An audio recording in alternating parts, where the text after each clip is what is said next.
नमस्कार दोस्तों, स्वागत है आपका फिर से मेरे YouTube चैनल में।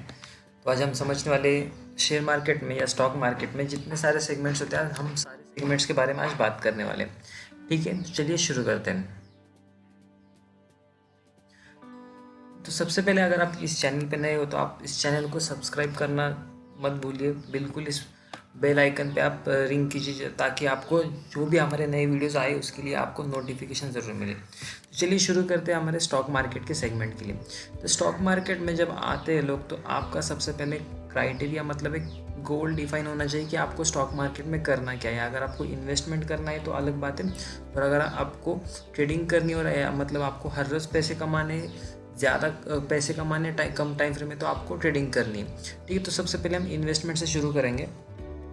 तो इन्वेस्टमेंट में देखेंगे, इन्वेस्टमेंट में मेजॉरिटी क्या होती है, तो इक्विटी होती है।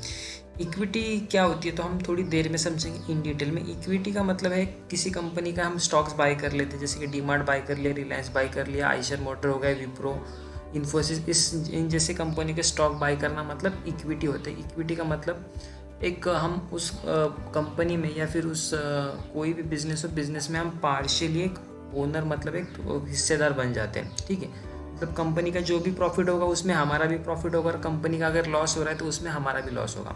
ठीक है, तो आते हैं उसके बाद ट्रेडिंग के बारे में। तो ट्रेडिंग में देखेंगे कौन कौन से सेगमेंट होते हैं। ठीक है, तो सबसे पहले होता है डेरिवेटिव्स।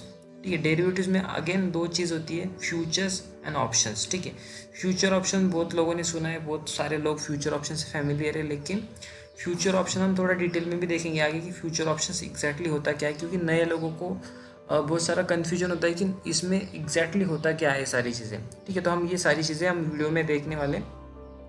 ठीक है, तो उसके बाद आता है कमोडिटीज़। तो कमोडिटीज़ भी होता है जैसे हमें मालूम होता है कि गोल्ड के भाव ऊपर नीचे हो रहे हैं या फिर डीजल पेट्रोल के भाव नीचे ऊपर हो रहे हैं, तो उसके हिसाब से हम उस चीज़ों में भी ट्रेड कर सकते हैं। जैसे गोल्ड का अगर प्राइस बढ़ गया तो आपको अगर आपने गोल्ड खरीदा है शेयर मार्केट में तो आपको ज़रूर फ़ायदा होगा। अगर आपने बेचा है और उसके बाद गोल्ड के प्राइसेस नीचे गिर रहे तो आपको उसके बाद भी प्रॉफिट होगा। ठीक है, तो गोल्ड में आती है तीन चीज़ें, मेटल्स, एनर्जी और एग्रीकल्चर। तो वो सारी चीज़ें हम इस वीडियो में डिटेल में देखने वाले हैं। उसके बाद जो लास्ट होता है वो फॉरेक्स। फॉरेक्स मतलब अलग अलग देशों की जो करेंसीज होती है, करेंसीज में ट्रेड किया जाता है, तो वो भी हम इस वीडियो में देखेंगे। दोस्तों इस वीडियो को लास्ट तक देखिए, ताकि इस वीडियो में मैंने आपके लिए एक बोनस टिप लास्ट में आपको एक दिया है, तो आपको बोनस टिप देखना बहुत ही ज़्यादा ज़रूरी है।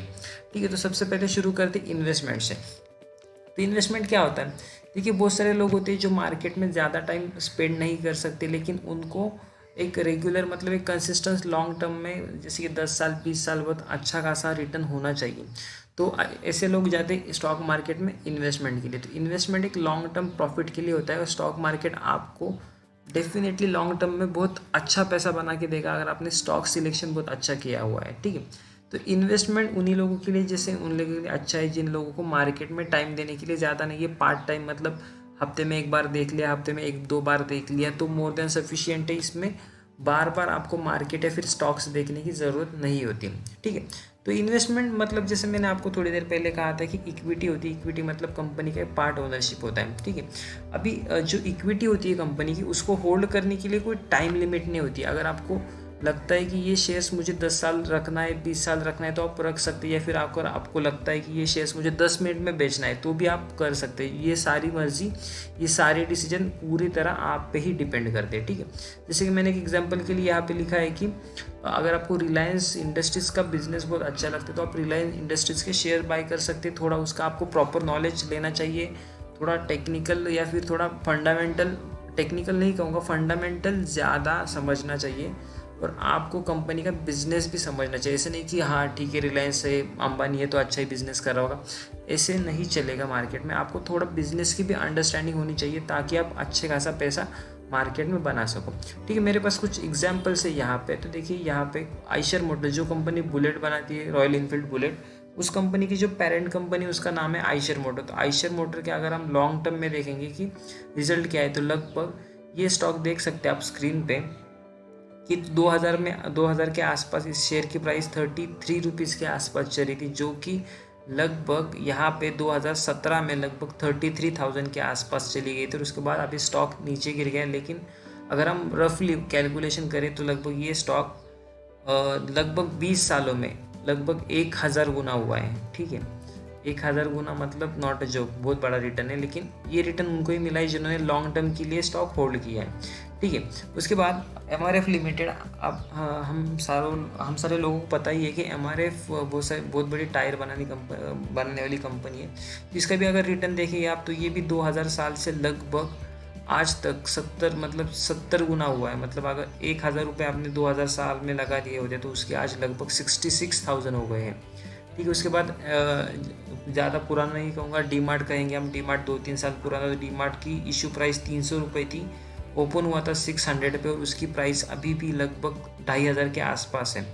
मतलब इस स्टॉक का भी रिटर्न डीमार्ट का लगभग 2-3 साल में ही लगभग 4 से 5 गुना से आसपास है, ठीक है। तो ऐसे ही बहुत सारे स्टॉक्स हैं। अगर आप रिलायंस का भी हाल ही में देखेंगे, जब मार्केट कोविड की वजह से गिर गया था तो रिलायंस लगभग मार्च महीने में 800 के आसपास आया होता, 890 के आसपास। और उसके बाद रिलायंस ने जैसे जैसे उसको इन्वेस्टमेंट मिलती गई, रिलायंस का स्टॉक लगभग 3 महीने में डबल हुआ है। मतलब आपका इन्वेस्टमेंट 3 महीने में डबल हो जाता अगर आपने रिलायंस में इन्वेस्ट किया होता, ठीक है।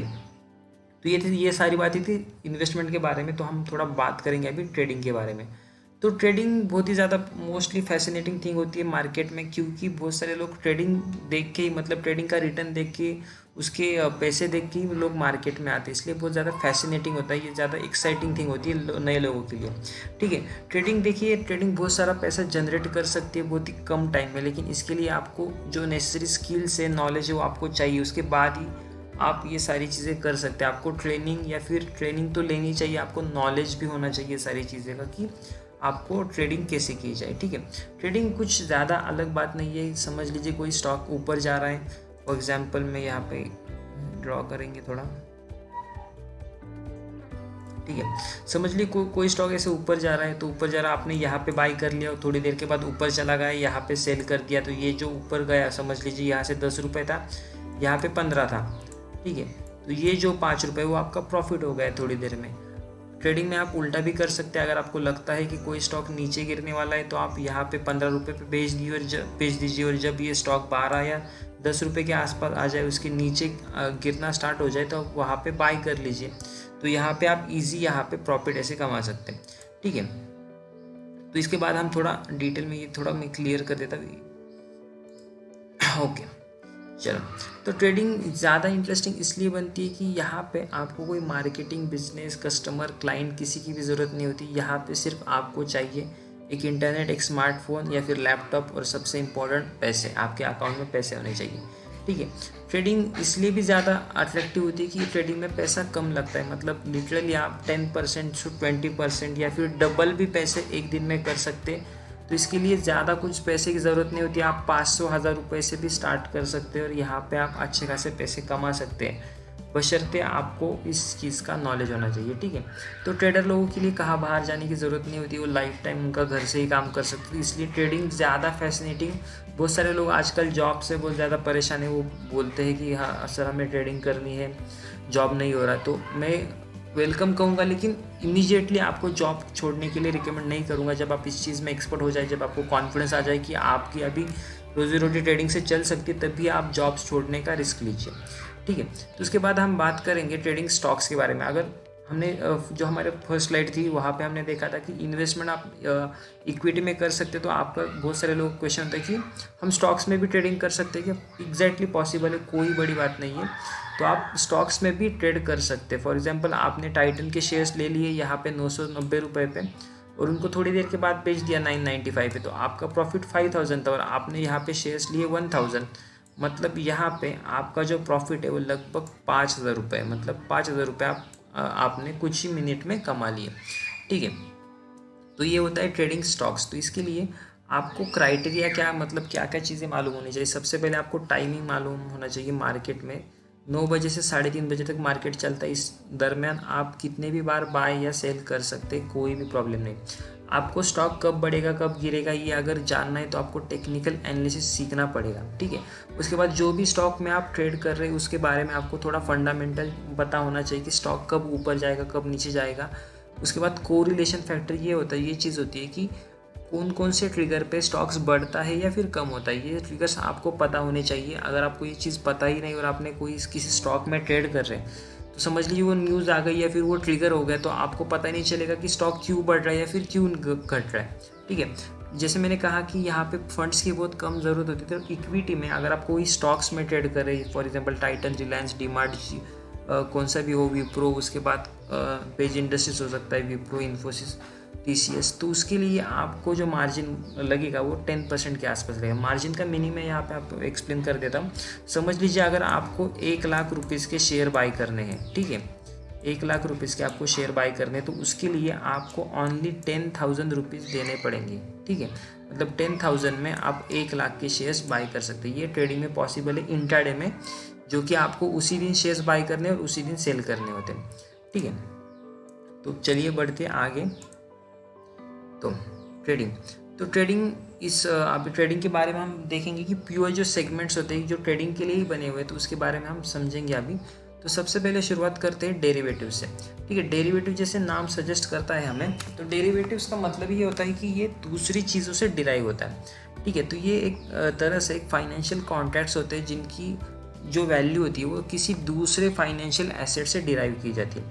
फॉर एग्जांपल अगर हम टाइटन के स्टॉक्स की बात करें या फिर टाइटन के डेरिवेटिव्स की बात करें, तो टाइटन का डेरिवेटिव किससे डिराइव होना चाहिए, तो टाइटन के स्टॉक से डिराइव होना चाहिए। जैसे जैसे टाइटन का स्टॉक रिएक्ट करेगा, ऊपर जाएगा, नीचे जाएगा, उस हिसाब से ही टाइटन का डेरिवेटिव जो भी होगा वो ऊपर या नीचे मूव होगा। ठीक है, तो डेरिवेटिव्स में आपको ये चीज़ ध्यान रखनी होती है कि जो भी आपको डील करना है वो हमेशा लॉट्स में ही करना होता है। यहाँ पे आपको सिंगल क्वांटिटी अवेलेबल नहीं होती है, मतलब यहाँ पे आपका रिस्क भी बढ़ जाता है और रिवॉर्ड भी बढ़ जाता है।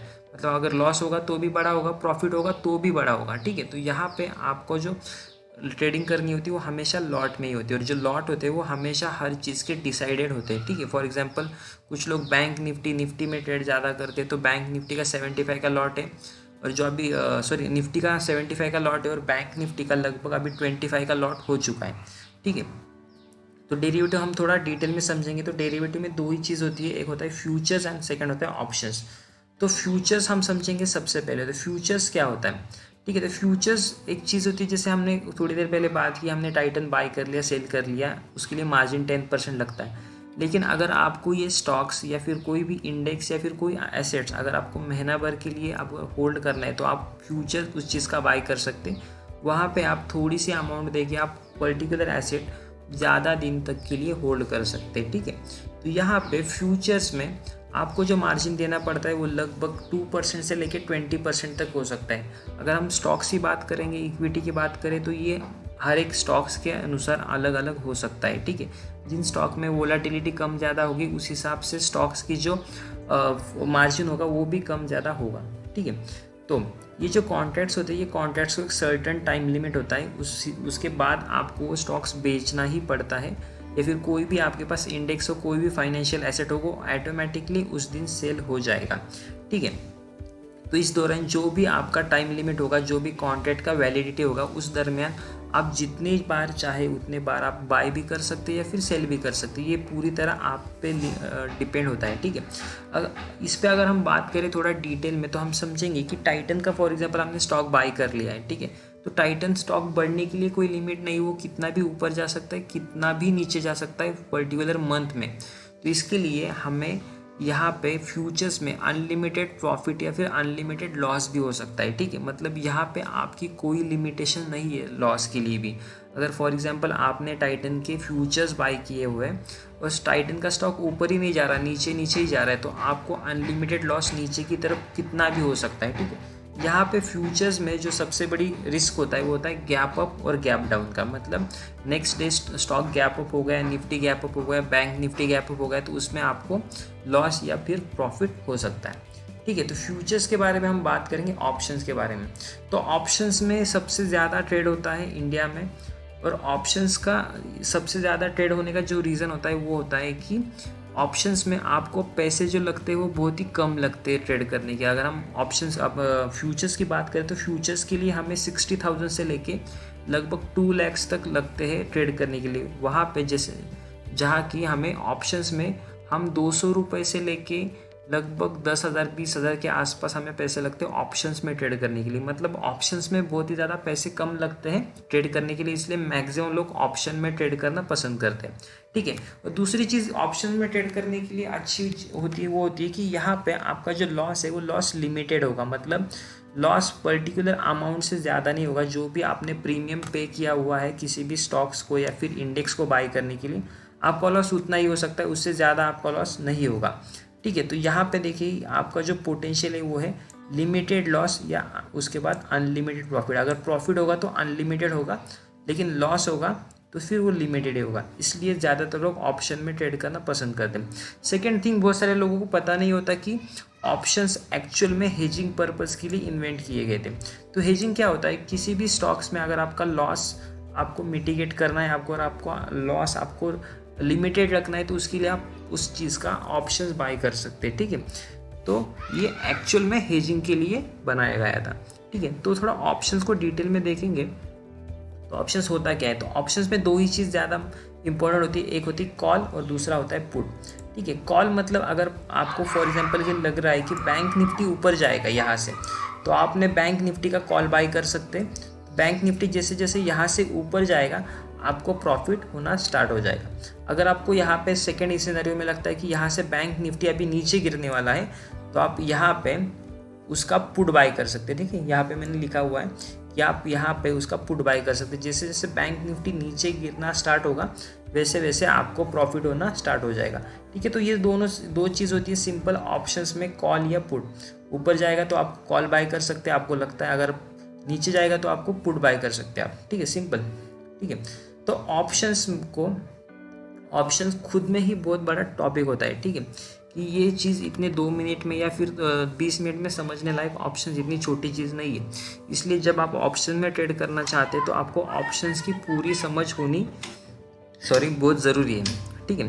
तो ऑप्शंस में जब हम डील करते हैं तो हमारे सामने बहुत सारे बड़े FIs होते हैं, इंस्टीट्यूशन होते हैं, डोमेस्टिक इंस्टीट्यूशनल इन्वेस्टर्स होते हैं, बड़े प्लेयर, बिग हैंड्स मार्केट में जो HNIs होते हैं वो भी होते हैं। तो जब आप ऑप्शंस में ट्रेड कर रहे हैं तो आपको बहुत ज़्यादा यहाँ पे नॉलेज और ज़्यादा स्किल्स की ज़रूरत होती है, ठीक है।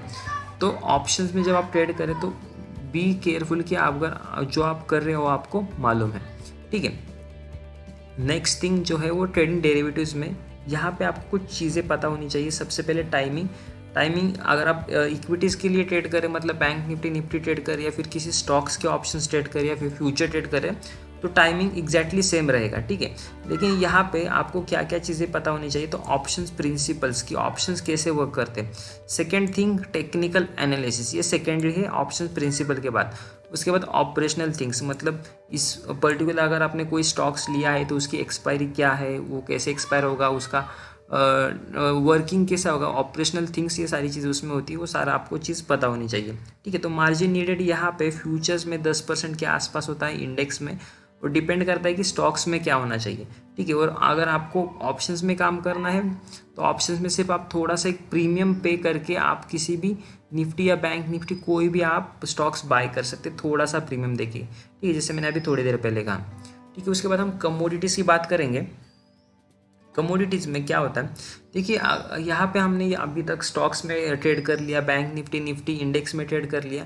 तो कमोडिटीज़ में हम जो एक्चुअल कमोडिटीज़ होती है, मतलब गोल्ड, सिल्वर, क्रूड ऑयल या फिर उसके बाद नेचुरल गैस, कई सारी चीज़ें में हम ट्रेड कर सकते हैं, ठीक है। तो ये एक्चुअल में जो कमोडिटीज ट्रेडिंग का टाइम होता है वो बहुत ज़्यादा बड़ा होता है। मतलब सुबह अगर हम 9 बजे से कहें तो रात को 11:30 के आसपास, मतलब इतना बड़ा टाइम फ्रेम में आप ट्रेड कर सकते हैं।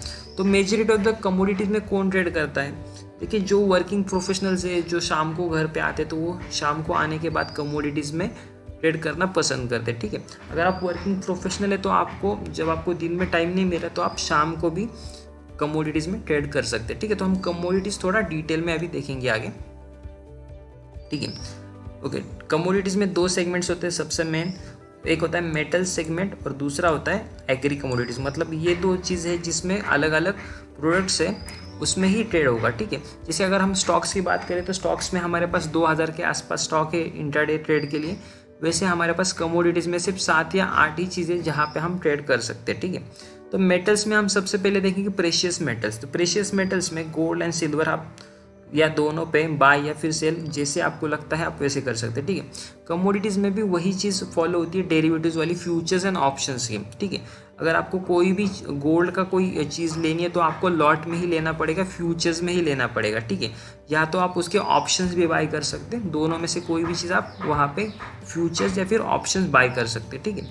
उसके बाद बेस मेटल्स हो गए। बेस मेटल्स मतलब यहाँ पे देखिए कोई भी चीज़ अगर दुनिया में बनानी, फॉर एग्जांपल मुझे कोई कार बनानी, तो कार बनाने के लिए मुझे क्या क्या चीज़ें लगेगी, जो बेस मेटल्स होते हैं, कॉपर, लीड, एल्यूमिनियम, जिंक, इसमें से सारी चीज़ें होगी। तो ये होगा हमारे बेस मेटल्स। बेस मेटल्स मतलब आप कॉपर्स, लीड्स, एल्यूमिनियम, जिंक, इसमें भी ट्रेड कर सकते हैं। हर एक चीज़ की अलग अलग क्वांटिटी होती है, मतलब अलग अलग pre defined fix lot size होती है, क्योंकि देखिए यहाँ पे हर एक चीज़ का रेट अलग अलग है। गोल्ड लगभग आज 49,000 के आसपास है, सिल्वर 56 कुछ के आसपास चल रहा है, कॉपर का रेट अलग है, लीड का अलग है, एल्यूमिनियम का अलग है। इसलिए हर एक प्रोडक्ट्स की आपको लॉट साइज अलग अलग मिलेगी, ठीक है।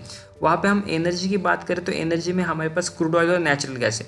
मैक्सिमम लोग जो ट्रेड करते हैं कमोडिटीज़ में शाम के टाइम, वो क्रूड ऑयल में ट्रेड करते हैं और नेचुरल गैस में। तो क्रूड ऑयल ज़्यादा लिक्विड है क्योंकि वहाँ पे बायर सेल्स बहुत ज़्यादा है, ठीक है। मैक्सिमम लोग क्रूड ऑयल में ही इसलिए ट्रेड करते हैं, ठीक है। देखिए ट्रेडर के लिए मैं एक चीज़ लिक्विडिटी और वॉलेटिलिटी के बारे में कहना चाहूँगा कि अगर ट्रेडर क्या देखता है किसी भी प्रोडक्ट्स में या फिर फाइनेंशियल एसेट्स में ट्रेड करने के लिए, वहाँ पे लिक्विडिटी होनी चाहिए, मतलब इजीली ट्रेड होना चाहिए, और वहाँ पे वॉलेटिलिटी भी होनी चाहिए कि मूवमेंट अच्छे खासे बड़े आने चाहिए, तब उनको प्रॉफिट भी बड़ा होगा। इसलिए यहाँ पे ट्रेडर कोई भी हो, अगर आपको किसी भी चीज़ में ट्रेड करना है तो वहाँ पे आपको वॉलेटिलिटी और लिक्विडिटी दो चीज़ें चाहिए ही, ठीक है। तो कमोडिटीज़ का जैसे मैंने टाइमिंग कहा कि 9 बजे से लेकर 11:30 बजे तक के आसपास का टाइमिंग है, ठीक है। तो इसके लिए आपको टेक्निकल थोड़ा फंडामेंटल पता होना चाहिए। अगर आप क्रूड में ट्रेड करें तो क्रूड में कौन क्रूड बना रहा है, कहाँ से इंपोर्ट हो रहा है, कहाँ से एक्सपोर्ट हो रहा है, ये सारी चीज़ें और उसके फंडामेंटल्स थोड़ी चीज़ आपको पता होने चाहिए, ठीक है। तो इसके लिए मार्जिन जो नीडेड होता है वो 6% के आसपास होता है। मतलब अगर आपको फॉर एग्जांपल 1 लाख की क्रूड ऑयल लेना है, मतलब तो उसके लिए आपको 6,000 रुपये आपके अकाउंट में लगेंगे, ठीक है। इसके बाद एग्रीकल्चर कमोडिटीज़। एग्रीकल्चर मतलब जैसे मैंने कहा कि मेटल्स कमोडिटी थी, तो यहाँ पे आप एग्रीकल्चर कमोडिटी में भी काम कर सकते हैं, ठीक है। क्योंकि एग्रीकल्चर में मैं ट्रेड करना रिकमेंड नहीं करूँगा, क्योंकि यहाँ पे जो वोलेटिलिटी होती है वो बहुत ज़्यादा कम होती है, इसलिए यहाँ पे आपको प्रॉफिट मिलने के चांसेस कम नहीं कहूँगा, लेकिन थोड़े लिमिटेड हो सकते हैं, ठीक है। इसलिए मैं एग्रीकल्चर पे ज़्यादा बात नहीं करूँगा, लेकिन एग्रीकल्चर पे हम थोड़े आपको एग्जांपल देते हैं कि एग्रीकल्चर मतलब एग्री कमोडिटीज़ में कौन कौन से प्रोडक्ट्स होते हैं। तो जीरा, सोयाबीन, चना, मूंग, वीट, पेपर, ये सारी चीज़ें इसमें भी आप एग्री में ट्रेड कर सकते हैं, ठीक है। तो सबसे लास्ट हमारा जो टॉपिक है वो है फॉरेक्स ट्रेडिंग, ठीक है। फॉरेक्स बहुत ज़्यादा एक्चुअली ट्रेड नहीं होता है इंडिया में, लेकिन ऑल ओवर द वर्ल्ड सबसे ज़्यादा ट्रेड होने वाला जो सेगमेंट है वो फॉरेक्स ही है, ठीक है। तो फॉरेक्स में यहाँ पे हम करते क्या है कि हम अलग अलग देशों की करेंसी में ट्रेड करते हैं। फॉर एग्जांपल मैं एक सिंपल यहाँ पे मैंने एग्जांपल आपके लिए दिया है कि फॉर एग्जांपल कि अभी डॉलर का जो यूएसडी डॉलर है, अमेरिकन डॉलर, उसका भाव लगभग 75 रुपीज़ के आसपास चल रहा है और आपको लगता है कि इसका प्राइस बढ़ेगा, तो आपने क्या कर लिया कि 75 रुपीज़ दे के एक डॉलर बाई कर लिया, ठीक है। और जब इसकी प्राइस बढ़ गई 76 रुपीज़ हो गई तो वो डॉलर आपने बेच दिया, मतलब यहाँ पे आपको जो प्रॉफिट हुआ है वो 1 रुपये का हुआ है, ठीक है। लेकिन यहाँ पे फॉरेक्स में वही स्ट्रेटेजी मतलब वही वे से ट्रेड होगा फ्यूचर्स और ऑप्शंस के थ्रू। अगर आपको कोई भी चीज़ मतलब यहाँ पे आपको 75 रुपीज़ के भाव से अगर आपको डॉलर भी खरीदना है तो आपको उसको लॉट में ही खरीदना पड़ेगा, जो कि यहाँ पे 10,000 के आसपास का लॉट होता है, ठीक है। मतलब जो भी आपको यहाँ पे अगर 1 रुपये भी यहाँ पे एक डॉलर बढ़ रहा है तो आपको लगभग 10,000 के आसपास का प्रॉफिट होगा, ठीक है। तो यहाँ पे दो चीज़ होती है कि बेस करेंसी और टर्म करेंसी। तो यहाँ पे जो हम जिस चीज़ के बारे में हम कह रहे हैं कि हम डॉलर के बारे में यहाँ पे कह रहे हैं, तो डॉलर जो होती है वो हमारी बेस करेंसी होती है, और जो जिसमें हम ट्रांजेक्शन करें मतलब जो करेंसी दे के हम बाय करें वो होगी हमारी टर्म करेंसी, मतलब INR इंडियन रुपीज़ वो हमारा होगा टर्म करेंसी। सिंपल कॉन्सेप्ट से जिसमें हम ट्रेड कर रहे हैं मतलब जो चीज़ हम बाय कर रहे हैं हमारी करेंसी देके वो होगी बेस करेंसी मतलब USD, और INR मतलब इंडियन रुपीज़ होगा हमारा टर्म करेंसी, ठीक है। तो यहाँ पे इंडिया में मैक्सिमम मतलब इंडिया में 4 ही करेंसी ट्रेड करने के लिए अलाउड है, जो कि USD, INR, great Britain pound, Japanese yen और यूरोपियन डॉलर, सॉरी यूरो, ये जो 4 करेंसी वही ट्रेड करने के लिए इंडिया में अलाउड है, ठीक है। इसके बाद हमारी जो फॉरेक्स का जो टाइमिंग होता है, टाइमिंग थोड़ा अलग होता है। 9 बजे से लेके शाम को 5 बजे तक आप यहाँ पे फॉरेक्स में मतलब फॉरेक्स में ट्रेड कर सकते हैं। ठीक है। तो यहाँ पे आपको टेक्निकल की समझ होनी चाहिए, थोड़ा फंडामेंटल्स ऑफ इकोनॉमी के बारे में पता होना चाहिए कि इन्फ्लेशन क्या होता है, कब नीचे जा सकता है, कब ऊपर जा सकता है, उसके थोड़े फिगर्स जो होते हैं आपको कुछ दिनों के बाद अपडेट होते हैं, तो उसके बारे में पता होना चाहिए। लेकिन यहाँ पे मेन चीज़ जो आपको पता होनी चाहिए वो टेक्निकल के बारे में होगी, क्योंकि जो भी चीज़ बैकग्राउंड में होगी वो सारी चीज़ें आपको टेक्निकल में रिफ्लेक्ट करेगी ही। ठीक है। इसलिए आपको टेक्निकल समझना बहुत ज़्यादा ज़रूरी है। ठीक है। तो यहाँ पे आपको जो मार्जिन लगेगा वो होगा 2% का। 2% इतना कम क्यों है यहाँ पे? ठीक है। देखिए, जो करेंसी होती है, करेंसी में फ्लक्चुएशन बहुत कम होता है, क्योंकि ये 75 to 76 एक दिन में नहीं जाएगी। 75 to 75 मतलब 50 पैसे भी बहुत मुश्किल से बढ़ती है। ठीक है। तो यहाँ पे वोलाटिलिटी कम होने के कारण आपको मार्जिन कम देना पड़ता है। इस वजह से आप ज़्यादा क्वांटिटी में बाय कर सकते हैं। मतलब अगर आपको 1 लाख का लॉट बाय करना है USD INR का, तो आपको उसके लिए सिर्फ 2000 रुपये ही लगेंगे। ठीक है। तो यहाँ पे बहुत ही कम मार्जिन लगता है फॉरेक्स में। तो आगे हमारी जो होगी वो होगी बोनस टिप। देखिए, यहाँ पे बहुत सारे सेगमेंट्स है एक्चुअल में स्टॉक मार्केट में ट्रेड करने के लिए, लेकिन मैं आपको रेकमेंड करूँगा कि आप एक ही सेक्टर में ट्रेड कीजिए, एक ही सेगमेंट में ट्रेड कीजिए। क्योंकि अगर आपको बहुत सारी चीज़ें करने को जाएंगे, इक्विटी भी करेंगे, क्रूड ऑयल भी करेंगे, बैंक निफ्टी करेंगे, ऑप्शंस भी करेंगे, तो आपको कोई भी चीज़ अच्छे से नहीं करने को जमेगी। इस वजह से आप किसी भी एक चीज़ में आप एक्सपर्ट बनिए। ठीक है।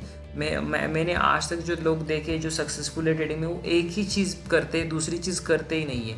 क्योंकि अगर आप बैंक निफ्टी दिन भर करेंगे, उसके बाद आप क्रूड ऑयल भी कर रहे हैं शाम को, तो आपकी कोई लाइफ ही नहीं बचेगी और उसकी वजह से आपको इरिटेशन ज़्यादा होगी, तो वो अल्टीमेटली आपके ट्रेडिंग में रिफ्लेक्ट भी होगी। मतलब आपको जो प्रॉफिट होगा वो कम होगा या फिर नहीं होगा। ठीक है। अगर आप किसी भी स्टॉक्स में या फिर किसी भी सेगमेंट में ट्रेड कर रहे हैं, तो आपको सेगमेंट की अच्छी समझ आना शुरू हो जाता है। इस वजह से क्या होगा कि आपको वो सेक्टर में, वो सेगमेंट में आपको उसके जो इन्स एंड आउट है, जो प्रोन्स कॉन्स है, उसके बाद जो पैटर्न्स होते हैं, वो स्ट्रक्चर्स होते हैं, आपको समझने के लिए बहुत ही ईजी होगा। देखिए, मैं आपको ये चीज़ बताना चाहूँगा कि कोई भी स्टॉक हो, कोई भी सेगमेंट हो, हर एक चीज़ का अलग अलग टाइप के उनके पैटर्न होते हैं। जब आप ये पैटर्न समझना स्टार्ट करोगे तो आपको ट्रेड करना उतना ही ज़्यादा ईजी हो जाएगा। ठीक है। अगर आप ट्रेडिंग के बारे में बात करें तो मार्केट में ऐसा नहीं होगा कि आप पार्ट टाइम में बहुत ज़्यादा सक्सेसफुल बनोगे। ठीक है। पार्ट टाइम में अगर आप ट्रेडिंग करें तो पार्ट टाइम वाले ही प्रॉफिट आएगा। ठीक है। इसलिए अगर आपको ज़्यादा पैसे कमाने मार्केट में हो तो आपको मार्केट को टाइम देना बहुत ही ज़्यादा इंपॉर्टेंट है। ऐसा नहीं होगा कि आप 2 घंटे आ गए, ट्रेड कर लिए और निकल गए और बहुत सारा प्रॉफिट कमा लिया, ऐसा नहीं होगा। इसलिए आपको मार्केट को टाइम देना बहुत ही ज़्यादा ज़रूरी है। ठीक है। कुछ लोगों का बिहेवियर अलग अलग होता है कि कुछ लोग हाई रिस्क हाई रिटर्न वाले होते हैं, कुछ लोग लो रिस्क लो रिटर्न वाले होते हैं।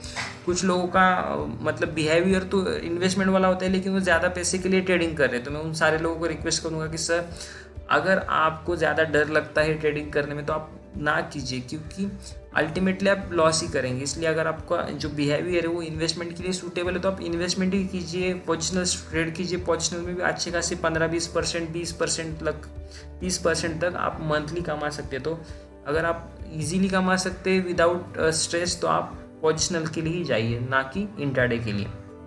ठीक है। बहुत सारे लोग ट्रेडिंग मतलब फैसिनेटिंग लगती है तो आ जाते हैं मार्केट में पैसा कमाने लेकिन सबसे पहले जो चीज़ होती है, मार्केट बहुत ज़्यादा वोलेटाइल होता है और मार्केट बहुत ज़्यादा रिस्की है। इसलिए मैं आपको सबसे पहली चीज़ जो कहूँगा वो है मार्केट सीखने के लिए। रिस्की मैं इसलिए कह रहा हूँ कि जो लोग नए उनके लिए रिस्की है, जो लोग मार्केट में एक्चुअल में काम करें उनके लिए कोई रिस्क नहीं। उनको उनकी रिस्क मिटिगेट करना, उनकी रिस्क हैंडल करना अच्छे से आता है और वो हर चीज़ में पैसे कमा सकते हैं। लेकिन जो लोग नए हैं, ट्रेडिंग करना चाहते हैं, मैं उन सबको रिक्वेस्ट करूँगा कि पहले आप थोड़ा सीखिए, उसके बाद ही आप ट्रेडिंग के लिए जाइए। वो थोड़ा एक्सपीरियंस आने के बाद ही ट्रेडिंग चालू कीजिए। ठीक है। तो इस वीडियो में इतना ही। Thank you so much for watching. और इस वीडियो को लाइक ज़रूर कीजिए, इससे हमें एक मोटिवेशन मिलता है, हमें करेज मिलता है ज़्यादा से ज़्यादा अच्छे वीडियो बनाने के लिए। Thank you so much. Happy investing, happy trading.